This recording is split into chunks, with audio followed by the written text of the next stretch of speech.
Hello, hello, lovely people. Happy Thursday. We are super close to the holidays, and I know some of you have been here the whole time, and some of you have joined recently. So, just congratulations, we made it.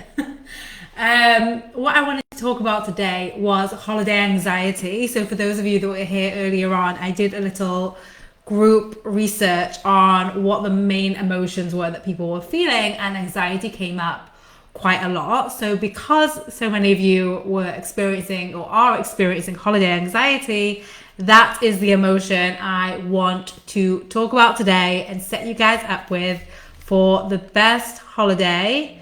If you are joining, let me know if you can hear. If you are watching the replay, let us know you are watching the replay.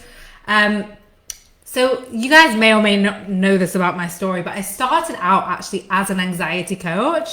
My whole brand was Fuck Anxiety and Get Shit Done because I experienced high anxiety. I experienced panic attacks, and a lot of what I was reading and the tools out there were, saying things like, you're broken, there's something wrong with you.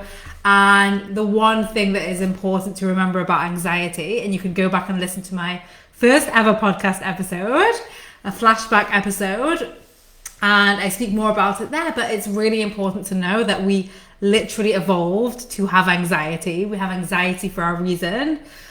Nothing's gone wrong. It's just our brain sensing potential danger and then releasing cortisol and adrenaline that used to allow us to run faster for longer, which was really useful when the dangers that we were facing was a predator, and less useful when the dangers that we are facing is like an auntie that's going to ask too many questions over the holidays, shall we say.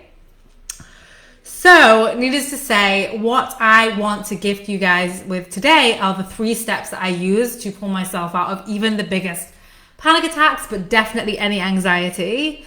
And the important caveat that I'm going to make though, where I see most people go wrong when it comes to anxiety, is actually like fighting it and trying to get rid of it and telling ourselves that there's something wrong because we have the anxiety. This was like my whole issue with the anxiety industry, and I'm just going to use the word industry, but our whole dialogue around it is we make it mean something's wrong. Well, if anxiety shows up when something is wrong, and then we tell ourselves the anxiety is wrong, then what we are guaranteed to produce is more anxiety. I've lived it myself. I've seen countless clients go through it.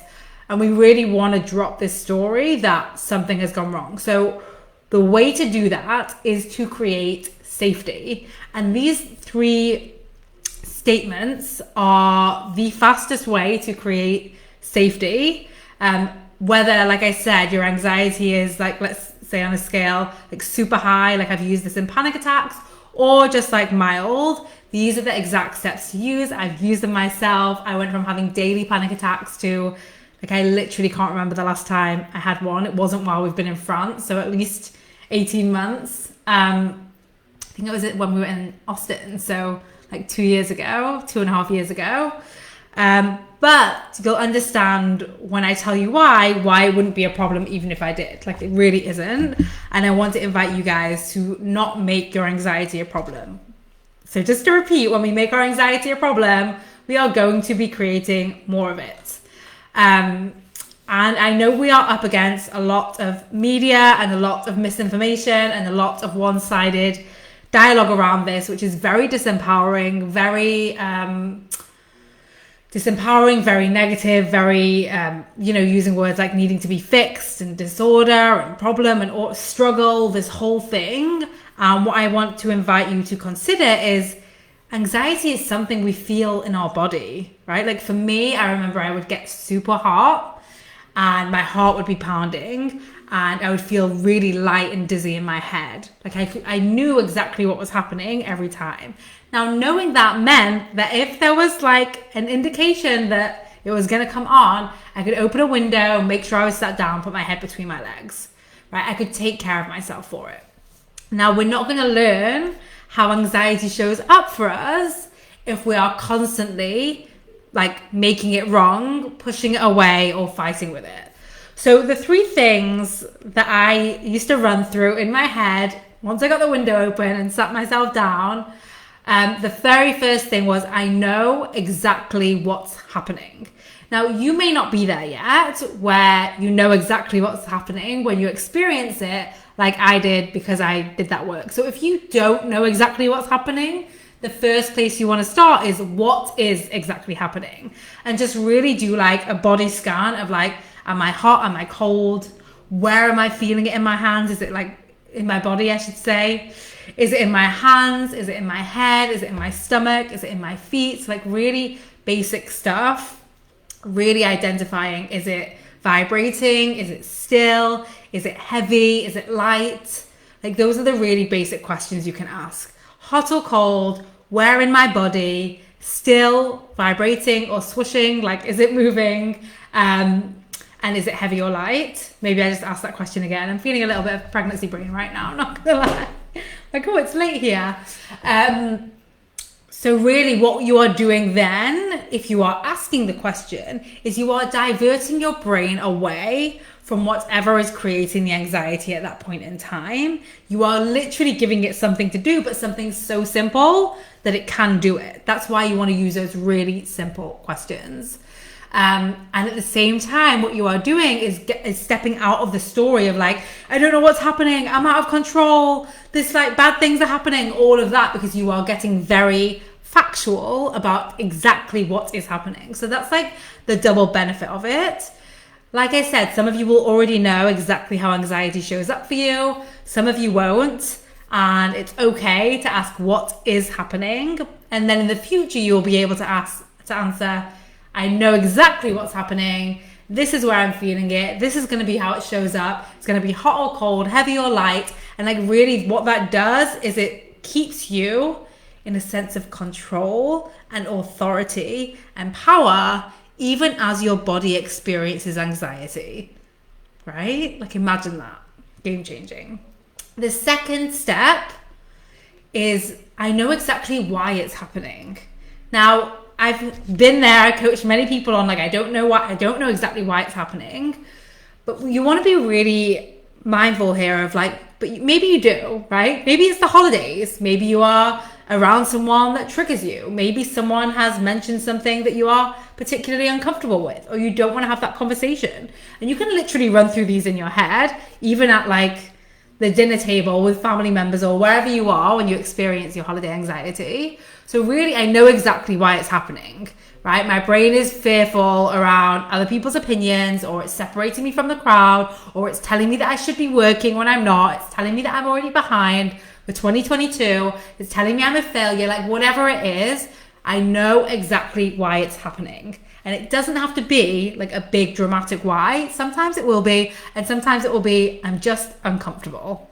And that's okay. Like we don't need to get super detailed. Again, notice I'm directing your brain away from that I don't know what's happening, I don't know why it's happening. Two very disempowering stories that are going to pour like gasoline on the fire that is anxiety as you are experiencing it.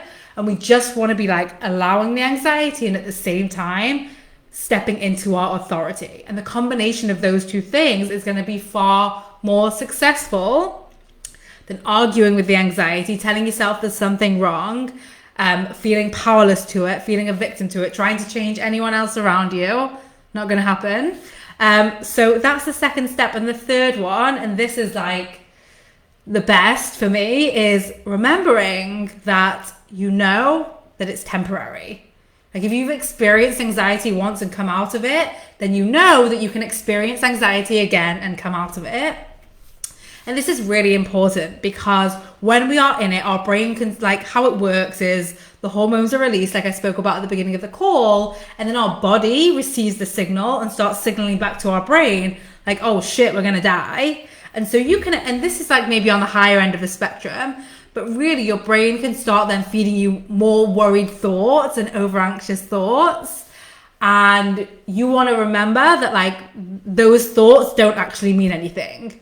Right? I know a lot of you are using thought work and the idea that thoughts creates our results, and thoughts don't create our results, right? Beliefs create our results. You can have a lot of thoughts and separate them as facts.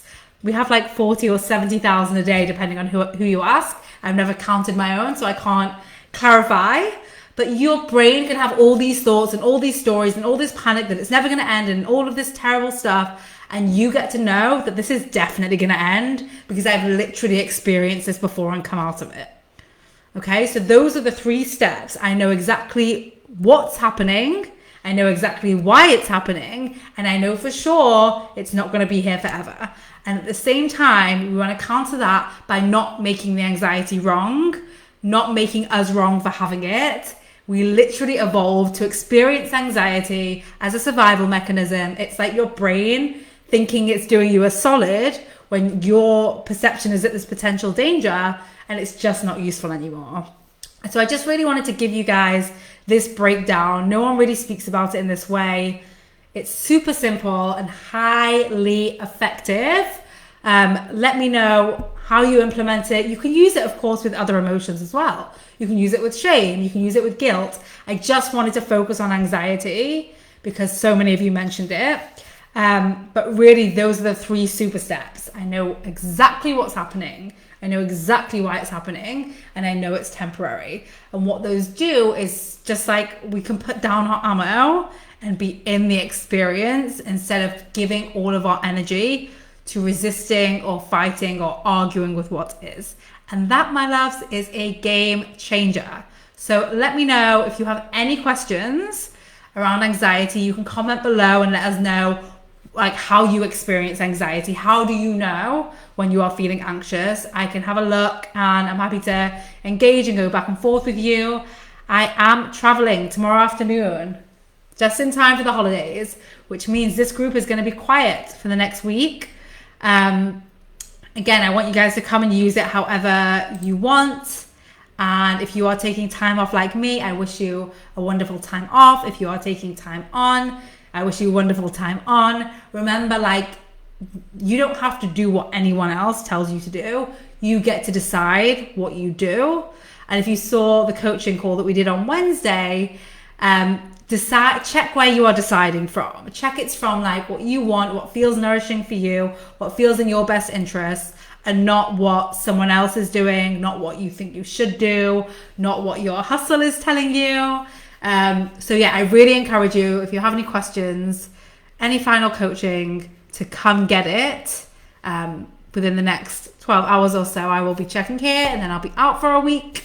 And I wish you all lovely holidays and a happy new year. I am going to keep the group open for early January, so you have plenty of time to watch all the replays. There are so many good resources here. Use them. Like there's like 4 live coaching calls. There's trainings on like everything from consistency to anxiety to powerful questions, like all the good stuff. And of course, if you are not already, because I know some of you have, then you're invited to work with me further, either in Time Hackers or in the 15-hour work week. And I wish you guys a happy holiday. All right. Bye, loves.